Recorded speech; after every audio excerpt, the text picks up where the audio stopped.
You ever feel down in the dumps? Yeah, to kind of mean, like that, boring, mundane, going through the same old routines of life. I said this to the 9 a.m. Rachel, my wife, she, for the longest, I think it was 8 years, something like that, wore the same ragged, beat up shirt to bed every single night. And she said, you got to throw that thing away. Eventually she did. You wake up morning, same time, right? Alarm goes off, you got your morning routine, brush your teeth, get your coffee, put your clothes on, whatever. You go to work, you park in the exact same spot, the same stall every morning, no one else parks there because they know it's yours. You drive home the exact same route. Some of you in here are sitting in the exact same chair that you've sat in every Sunday for years. I actually got this thing memorized because of it. Life is mundane, ordinary, routine, same old stuff. In a lot of ways, I think that's what life was like for Moses as we turn to Exodus chapter 3. This morning, we dive into this famous story. If you grew up in the church, you probably heard this one. You got it in Sunday school. It's Moses and the burning bush. It's a well-known story. A lot of art's been on it. And before we hop into Exodus 3:1, I need to catch us up to speed on something that happens in chapter 2. We skipped it last week. And here's what it is, just so you get the narrative going in. It's actually really important. Moses, of course, we learned this in chapter 1, he's a rescued baby. And he grows up as the adopted son of Pharaoh. He grows up in the Egyptian royal dynasty, even though he was a Hebrew, he was Jewish. And because of that, it's very safe to assume that Moses would have been quite educated. He would have had a lot of military knowledge, military clout. He would have had a lot of skills. He had a good life. In a lot of ways, it was a gift. But one day that all changed. He was outside, and apparently he was watching his fellow Hebrews, his biological blood. They were slave workers. It's hot outside, sun baking. They're having to make bricks out of straw. And he sees an Egyptian beat up a fellow Jew. And of course, anger really rises up in him because that's his people. How dare you mess with them? And so what he does is he actually ends up then taking that Egyptian who's beating up his fellow Hebrew and he kills him. And he hides him. And then he finds out later that actually everyone knows about that. And because of that, Pharaoh now wants to kill him. And so Moses becomes a fugitive and he leaves Egypt and he escapes out into the desert and the wilderness, to the middle of nowhere. And we know from some other sources that now 40 years has gone by. Moses is in the middle of nowhere, desert, wilderness, 40 years. And it's kind of a reoccurring theme in the Bible. Moses, he's gone to a well. He meets a girl, marries her, gets some kids. And then as marrying her, he gets into the family business because his father-in-law, his wife's dad, Jethro, he is a shepherd. And so Moses gets in that family business and he begins tending flock out in the desert.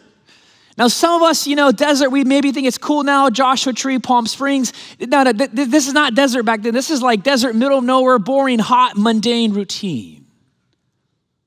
And so here's Moses faithfully tending his father-in-law's sheep for 40 years. And you got to know that he's probably thinking, man, I grew up in the Egyptian royal dynasty. Man, I was living the high life. And now I'm low on the totem pole. I'm a shepherd in the desert. I had big hopes and dreams, and now I'm a nobody, just doing a mundane, ordinary, routine job every single day, faithfully for 40 years. Now we pick up the story, Exodus chapter 3, verse 1. If you need a Bible, page 39, orange ones underneath your chairs, we're going to read a chunk of scripture. Now Moses, he was tending the flock of Jethro, his father-in-law, the priest of Midian. And he led the flock to the far side of the wilderness, the desert. And he came to Horeb, the mountain of God. And this is a well-known mountain that we're going to come back to in Exodus 19. And there the angel of the Lord, it's a mysterious figure, appeared to him in flames of fire from within a bush. And Moses, he saw that through the bush, though the bush was on fire, it did not burn up. Verse 3, so Moses thought, I'll go over and I'll see this strange sight. Why does this bush not burn up? Quite an odd thing. When the Lord saw that he had gone over to look, that God called to him from within the bush, Moses, Moses. Moses said, here I am. Do not come any closer, God said. Take off your sandals, for the place where you are standing is holy ground. And then he said, I'm the God of your father, the God of Abraham, the God of Isaac, the God of Jacob. And at this, Moses hid his face because he was afraid to look at God. The Lord said, I have indeed seen the misery of my people in Egypt, and I've heard them crying out because of their slave drivers, and I'm concerned about their suffering, and so I have come down to rescue them from the hand of the Egyptians and to bring them up out of the land into a good and spacious land, a land flowing with milk and honey, the home of the Canaanites, the Hittites, the Amorites, Perizzites, Hivites, Jebusites, and the mosquito bites. You are awake. I got 5 mosquito bites on my left foot right now because I spent 5 minutes talking to someone outside 2 nights ago. Anybody else have this problem? Dude, like mosquitoes like 6-8 months ago, was that, I just got bit up like crazy. Anyways, all right, moving on. Verse 9. And now the cry of the Israelites has reached me. And I've seen the way the Egyptians are oppressing them. So now go, I'm sending you to Pharaoh to bring my people, the Israelites, out of Egypt.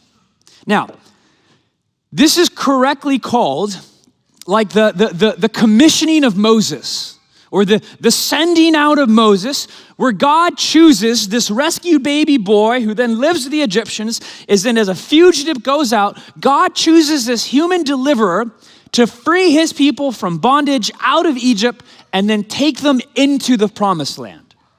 But have you ever stopped to wonder, what would have happened if Moses didn't stop at the bush? Now, of course, okay, Mark, well, that didn't happen. Yeah, I get it. But I actually think it's helpful to ponder this. What would have happened if Moses never stopped to turn and to look at the burning bush? You got to know this, that for Moses, bushes and shrubs were an everyday background out in the desert as he was tending his father-in-law Jethro's sheep. Why? Hot, dry climate, cold, dark nights, and so bushes were very often used as fuel for fires. So presumably Moses would be out, he would see a burning bush, and it very naturally could just be the remnant of a campfire. Again, cold, dark nights, people wandering, middle of nowhere, need a campfire. It could also be, and this would be very normal in that climate, just like we have wildfire season here in California, right? We always have bushfires, all that kind of stuff. Very normal and common in that climate as well. Meaning, it would have been very easy for Moses to see a bush burning and to ignore it, keep on going, and just be like, you know what? If I have more time tomorrow, I'll come back to see if it's still burning. But Moses was curious. Moses was paying attention. Moses noticed something extraordinary in the ordinary. He noticed something extraordinary in the ordinary. There's a modern rabbi, Lawrence Kushner, he writes this. He says, God wanted to find out whether or not Moses could pay attention to something for more than a few minutes. And when Moses did, God spoke. The trick is to pay attention to what is going on around you long enough to behold the miracle without falling asleep. there is another world right here within this one whenever we pay attention. In a similar vein, just using different words, Mike Cosper puts this in a book, Recovering the Wonder, and I love that title. He says, we're invited to pay attention to the enchanted world around us in a new way, to be open to the possibility of an encounter with God at every moment. Simon Weil once said that attention, at its most realized, is like prayer. To pay attention is to attend to something, to be present. We attend because the world isn't cold and empty, but filled with the presence of God. And every moment and every encounter is meaningful and numinous. All ground is holy ground. See, Moses was paying attention in his everyday, ordinary routine. And because of that, he discovered fire. Fire. Why fire? A bush that's on fire, but that's not burning up.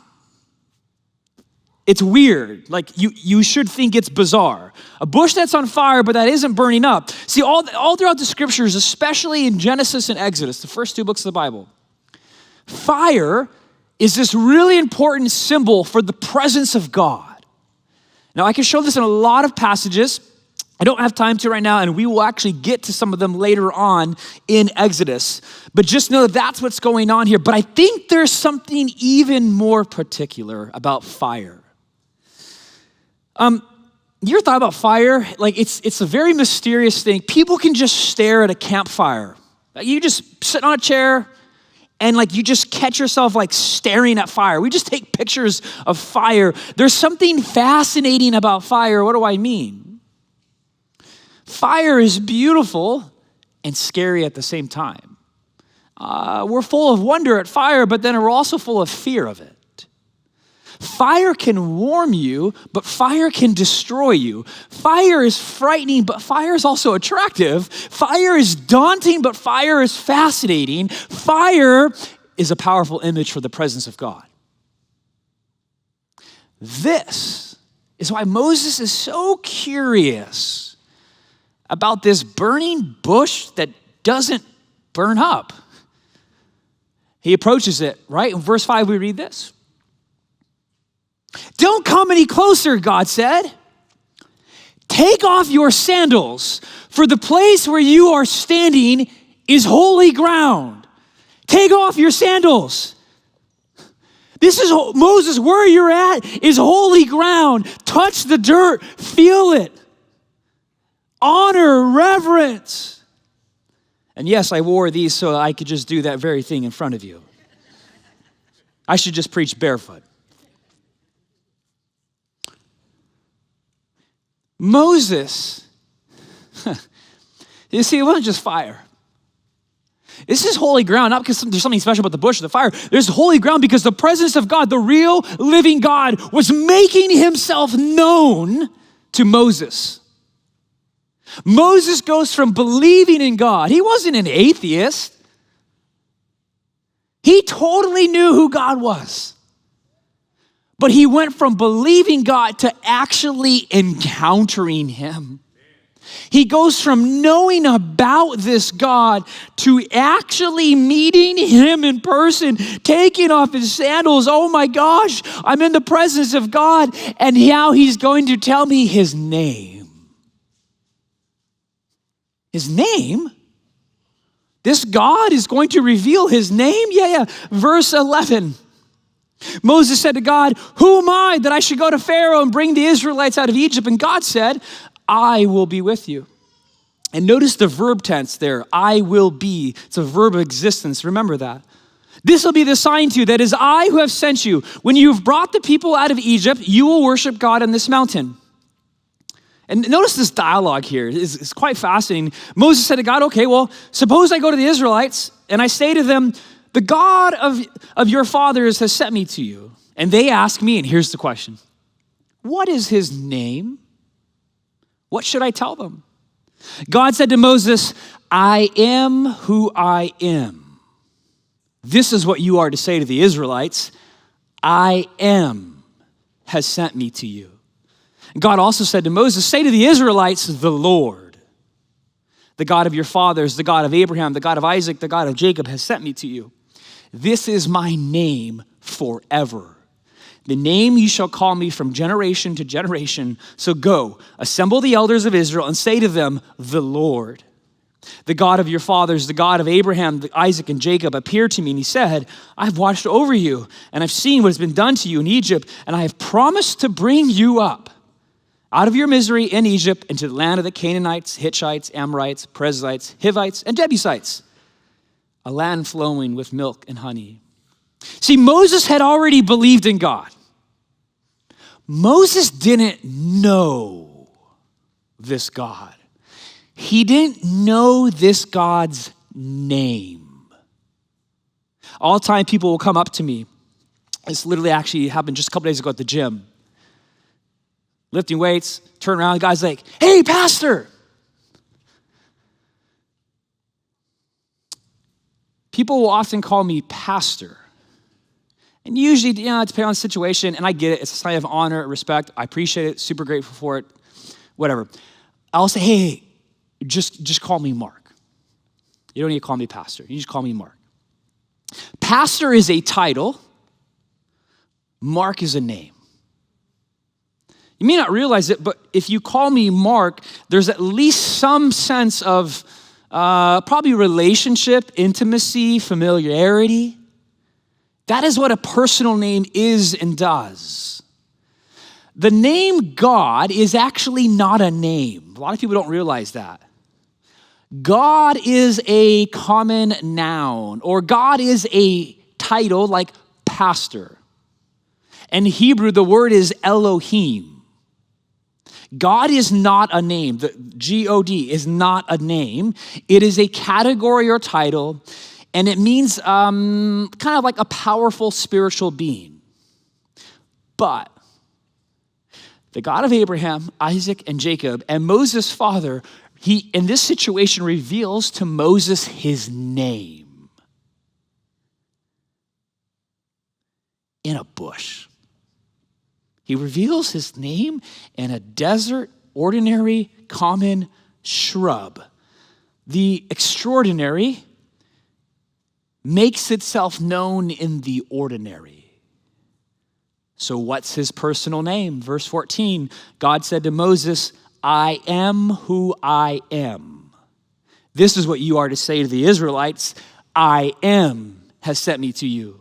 God also said to Moses, say to the Israelites, the Lord, the God of your fathers, the God of Abraham, the God of Isaac, and the God of Jacob has sent me to you. This is my name forever, the name you shall call me from generation to generation. 3 times in these 2 verses, God discloses his name, and they all derive from the verb to be. It is the verb of existence. This is why in verse 14, you get that very wooden literal translation, which seems weird and awkward. And he says, I am who I am. And that is a literal translation. Another way of putting it would be, it's like God is saying, I will be who I will be. In other words, you can count on this God. Who God was to Abraham, Isaac, and Jacob in the past is the same God of who he's going to be today, of which is the same God that he's going to be in the future to all generations forever. I am who I am. I will be who I will be. Who I am in the past doesn't change. In fact, I can't change in the future because I am who I am. Now, the way to translate that, hang with me here, the way to translate that Hebrew verb into English is the name Yahweh. So we'll go ahead and put up that slide. So this is like, I think in the Egypt song that we sang, I think we said Yahweh. This is the personal name of God. And it's from the verb of existence, I am. So the one who is, or the self-existent one. This is God's personal name that he gives to Moses. Now, there's a little bit more nuance to that, and scholars have tons of articles written on this, but that is the simple gist of it. This God, his name is Yahweh, and it means that he is self-defined. He is the grounds of existence. He was with you then, he's with you now, and he will be with you always because that's just who he is. He can't help but be who he is. Now, let's go back to the burning bush that's not burning up. We all know this. Fire needs an external source to keep burning. Okay, well, there's a fire in this bush, but the bush isn't being consumed, so the bush can't be the fuel. So how then is this fire still burning? Like, I don't know if that makes sense or not. Like, how is this fire still burning if the bush isn't the fuel? And that's the point. Perhaps the fire is the parable and the meaning of God's name, meaning he's self-defining. He's the grounds of existence. He is who he is. I am what I am. I am a fire that burns that doesn't need an external source of fuel, meaning I fuel myself. This is a God who's like fire.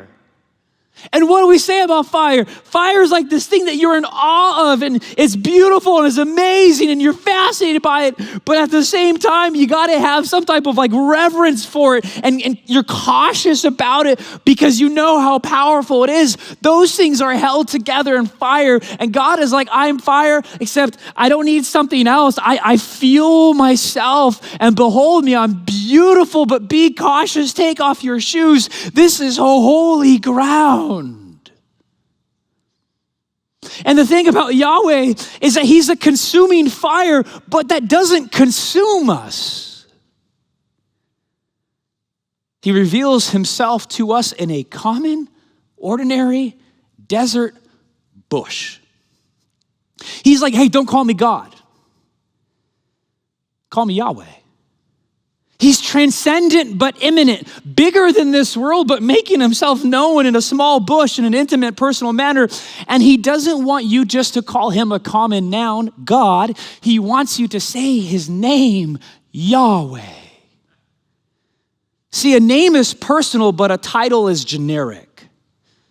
You know, like, you can know a lot about a title and you can analyze everything that went into it. So if you see like the letters PhD or MD or JD or whatever the thing is with someone's name, all right, great. That person's really smart. They went to school, they did this. You can analyze some things about them, but a name will reveal their personality and character. Titles cannot do that. Side note, one of my favorite professors in seminary tells a story. This dude was brilliant. I think he had like literally, discovered some chemical in the periodic table of elements or something like that. He's got a little boy, like 5 years old. He's like, Dad, why do you have PhD after your last name? Everywhere I see your name, it says PhD. Like, what does this mean? Well, wait till you hear his response. He's like, son, it means permanent head damage. Titles are generic. It's only a person that you can encounter. Famous 17th century mathematician, philosopher. I mean, the guy pretty much did everything. His name is Blaise Pascal. Maybe you've heard of him. He's got a famous thing called Pascal's wager. Brilliant dude. I mean, like if he was alive today, he'd probably have like 4 doctorates. I mean, guy was just absolutely brilliant. Could analyze and think through anything. But on Monday, November 23rd, 1654, Blaise Pascal had an encounter with Yahweh. He was reading this passage in Exodus 3. And here's what someone in a biography wrote about him and this experience, quote, "For 2 hours, the fire of God's holiness and love enveloped him. All else was forgotten. Science, mathematics, the world of man and affairs, the achievements of the mind, in the intense realism of this personal meeting with the living God. No longer was God some carefully codified theological dogma. No longer a vague and shadowy intuition just beyond his grasp. He was a thrilling, enrapturing, presence, a burning fire. After Pascal died, I think it was a couple years later, a servant was going through his stuff and he picked up this jacket of Blaise Pascal's and he was going through it and he felt a lump on the coat. He opens it up and apparently like with parchment, this paper is like sewn onto the interior of the coat. And Pascal himself had taken meticulous notes, as a brilliant mind does, of this experience, and he had it sewn into the inside of his favorite jacket that he wore. And here's what he wrote: the year of grace, 1654. Monday, November the 23rd, from about 10:30 in the evening to about a half hour after midnight, fire. God of Abraham, God of Isaac, God of Jacob, not of the philosophers and savants. So here was a man who was a philosopher, who was a savant, brilliant man, but he encountered God not just as a thought, not just as a theology or something to believe in, but as a person to encounter and experience. And by the way, when he says God, not of the philosophers, he's not saying God is anti-intellect. No, this comes from a brilliant man who's nothing but an intellect. He's saying that God is so much more than just something to believe in. He's saying he's a fire. Take off your sandals. Oh, this is holy ground. Oh, let me look at you and know your name. Fire. God of Abraham, Isaac, and Jacob. That is altogether different. I'm convinced, you walk around anywhere in the US, most places, I'd be willing to bet that if you took a survey, I'd probably say 80, 90% of people, hey, do you believe in God? Yeah. Far fewer people, and let this be a sobering thought, I think far fewer Christians actually encounter a God named Yahweh in the everyday, ordinary moments of life. Do you believe that God reveals himself today, meaning that he has a name and he's personal? And check this out, he's wanting your attention. And he wants your attention because he wants to do something in and through you. He's actually just waiting for you to be curious, to look for him in everyday, ordinary, routine things, like when you're shepherding a flock and you have bushes around you. You know, this is so interesting. Verse 4, did you notice this? It's only that when the Lord saw that he had gone over to look, that then God called to him from within the bush. God waited for Moses to come looking for him. Do you have that curiosity? God is waiting for you to look for him. It's kind of a funny thing.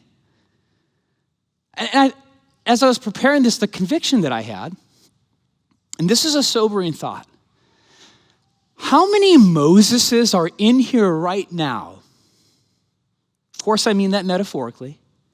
How many Moseses are in here right now where Yahweh, the God of this universe, is actually wanting to commission and call you and send you out to a saving task, but you just may walk right on by his bush? Oh, I gotta go get my Starbucks. I'm gonna go text back Johnny. Oh, Lakers score. Oh, that was embarrassing last night. Oh my gosh. We went out to dinner for that. Oh my God. How many Moseses are in here? God is calling you to a saving task, and are you gonna miss out on him communicating that to you because it comes through a little shrub and you're not paying attention? That's sobering.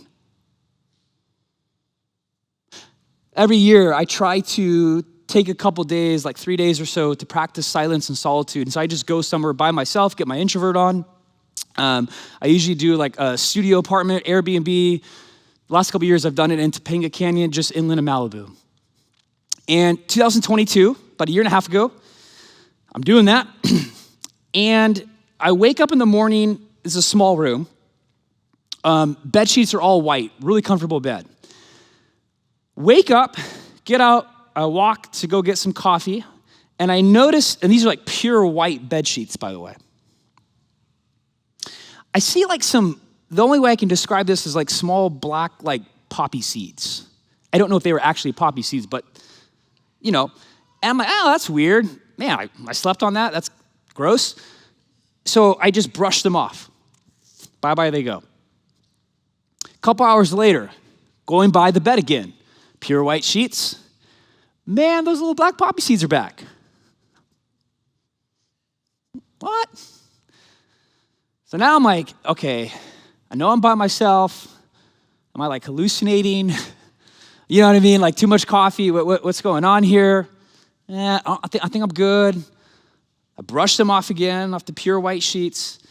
And then I'm very rationally oriented, and so I'm like, okay, what's causing this? I'm like, man, is this like rat poop? You know what I'm saying? Like there are birds in here, insects, bugs. My worst fear was like termites, because I actually had that happen like 7 years ago, and it looked like black little poppy seeds, like a mound of them. So I just investigate everything. So I get out the stool, I look directly up of the ceiling right above where they were. It's like wood, everything looks spotless. I go underneath the bed, look at everything there. I just devour this studio Airbnb small apartment thing at Topanga Canyon. And I don't find one trace of anything. Okay. Go to sleep that night. Wake up next morning. Pure white sheets. Man, those poppy seeds are back. Exact same place that I had brushed off already 2 times. It was in that moment that it clicked. It was holy ground. And I realized, oh my gosh, I've looked for every rational reason in this stupid little Airbnb for these black poppy seeds on this white pure blankets. And by golly, I think the God of the universe is communicating to me. There's no other explanation. And in this sense of like awe and amazement and curiosity, and I just remember getting down like, God, what are you trying to say to me? Like, okay, fine, you finally have my attention. And it was this. I had been in a season, I was down, I was discouraged. It seemed like I was doing everything right for ministry, running the right playbook, all this stuff, but it wasn't being fruitful. And I was just down in the dumps. I just like doing the same thing. It's just nothing's happening. And the voice of God, I mean, you can think I'm weird. That's fine. I am weird. I don't care. But I'm just telling you, this was my experience and encounter. And God was like, Mark, your job is just to plant seeds. You are not in charge of watering them or making them grow. And I'm going to put these darn poppy seeds in your face until you get it. And he got my attention.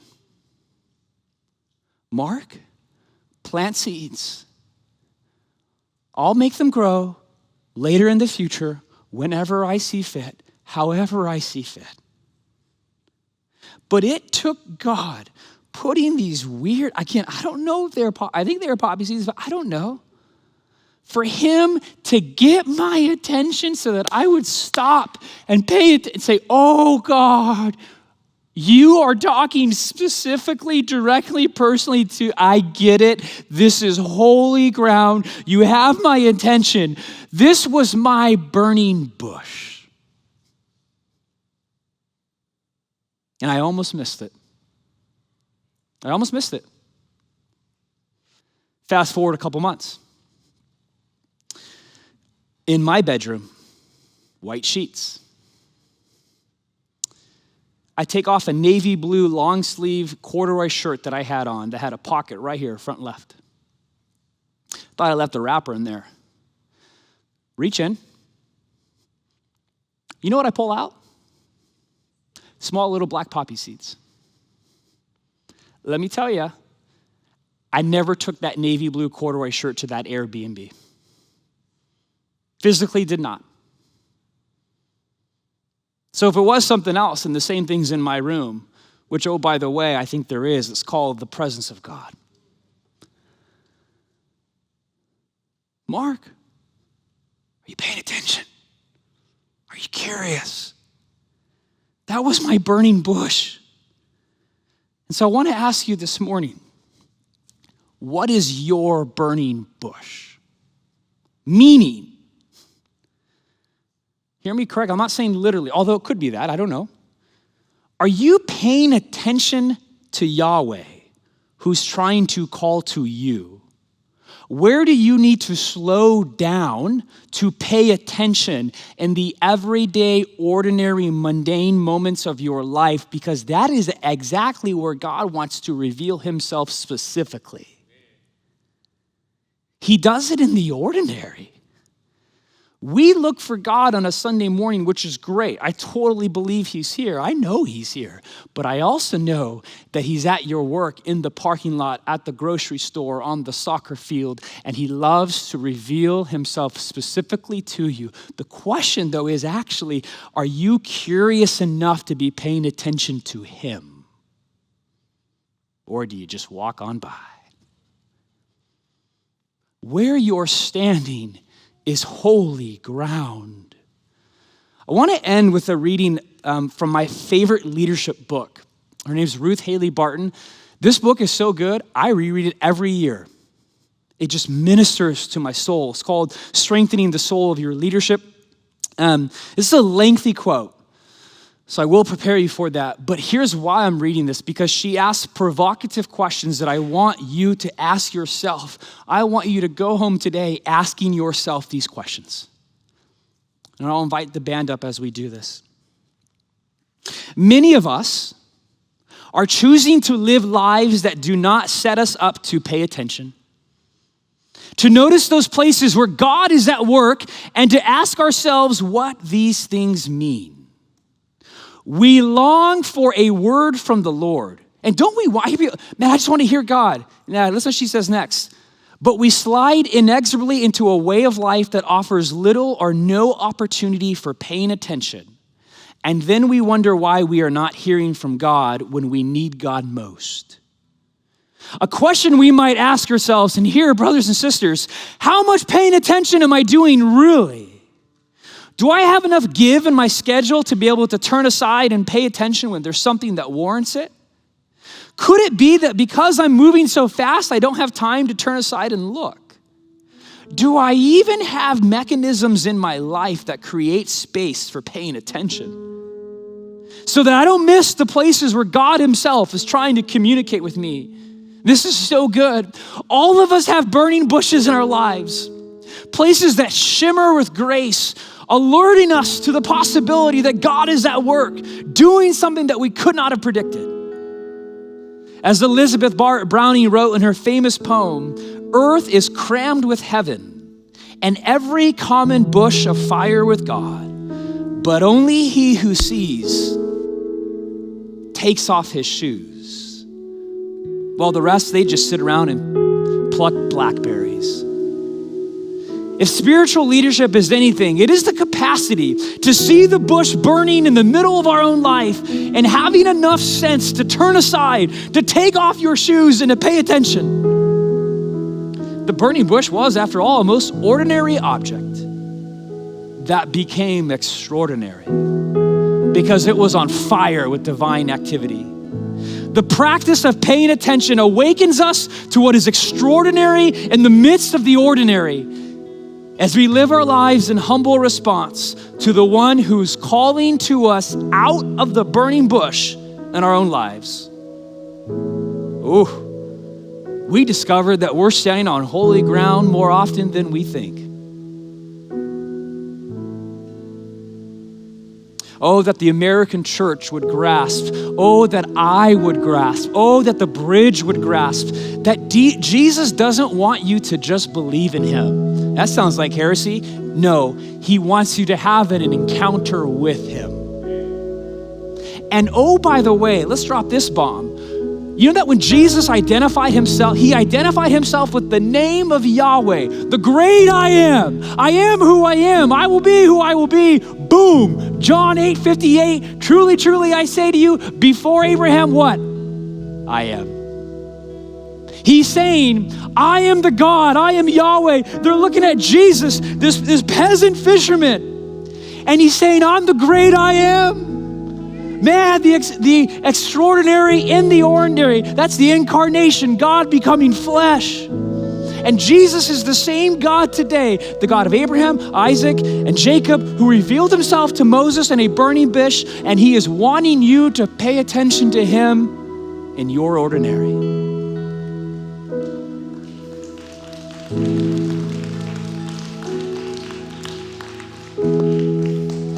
Rachel, can you get my phone real quick? I shared this story on the spot in the 9 a.m. in the benediction. I feel compelled to share it right now. We're going to go into a time of worship. Invite the prayer team up. Maybe your invitation this morning is to take off your shoes. Seriously. This is a blog article I read. We don't have the slide for it. I'm just going to read it for you. Take off your shoes, for you are standing on holy ground. In 2010, Arthur Jones, a filmmaker from England, he embarked on a year-long mission to live his life barefoot, known as Soul Man. Jones spent the year traveling the world, walking through freezing snow in Norway and standing on hot pavement in Shanghai. He embodied these words from Exodus 3 in a way that most of us would not imagine possible. Here it is. When you take off your shoes, you become more aware of the world around you. You feel it in a different way. You become aware of what you're standing on. You can feel every rock, every surface. He said it opens your eyes. You're subtly in touch with everything around you, and it feels like you're a little child discovering the world for the first time. Take off your shoes, for you're standing on holy ground. That's the invitation this morning, and not this morning, every day. The God of the universe wants you to encounter him here, now. Fire! Not just intellectual exercise, fire, you're amazed at and wonder, but oh man, I'm also, this is serious stuff, like I need to be careful. We either aren't beheld in beauty over God, which is a mistake because fire is beauty, but also at the same time, we gotta be cautious and have reverence because fire can hurt you. It's both, that's the healthiest thing. Holy ground. Man, when I can feel this carpet. God's like, feel me, I'm all around you.